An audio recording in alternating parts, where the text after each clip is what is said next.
19 டேஸா US கவர்மெண்ட்னால தடை செய்யப்பட்ட ஒரு ஏஐ மாடல் இன்னைக்கு ரிலீஸ் ஆகியிருக்கு.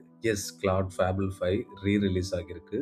யுஎஸ் கவர்மெண்ட் மென்ஷன் பண்ணியிருந்த செக்யூரிட்டி ரிலேட்டடான இஷ்யூஸ் எல்லாத்தையுமே சரி செஞ்சு மறுபடியும் ரிலீஸ் பண்ணியிருக்காங்க.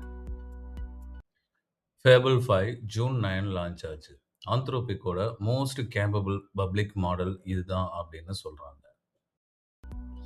ஜஸ்ட் 3 டேஸ்ல யூஎஸ் காமர்ஸ் டிபார்ட்மெண்ட் குளோபலா ஷட் டவுன் பண்ணுச்சு.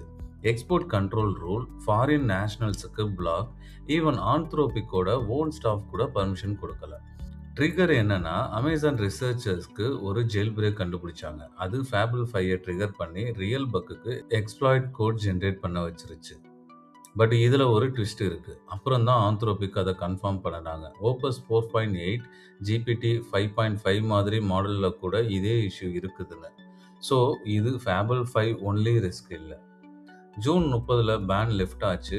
ஜூலை 1 ஃபேபிள் 5 எகெயின் வந்துருச்சு. பட் ஒரு நியூ சேஃப்டி கிளாசிஃபையர் வச்சுருக்காங்க. அது ரிஸ்கி சவுண்டிங் ரெக்வஸ்ட்டை டெலிபரேட்டாக ஓவர் பிளாக் பண்ணும். ஹார்ம்லெஸ் ரெக்வஸ்ட்டை கூட சேஃப்டி மார்ஜினுக்கு பிளாக் ஆன ரெக்வஸ்ட் ஆட்டோமேட்டிக்காக ஓப்பஸ் 4.8க்கு ஃபால் பேக் ஆகும். இது ஆந்த்ரோபிக் மட்டும் இல்லை, அமேசான், மைக்ரோசாஃப்ட், கூகுள் எல்லாரும் சேர ஒரு shared jailbreak severity scoring system build பண்ணுறாங்க.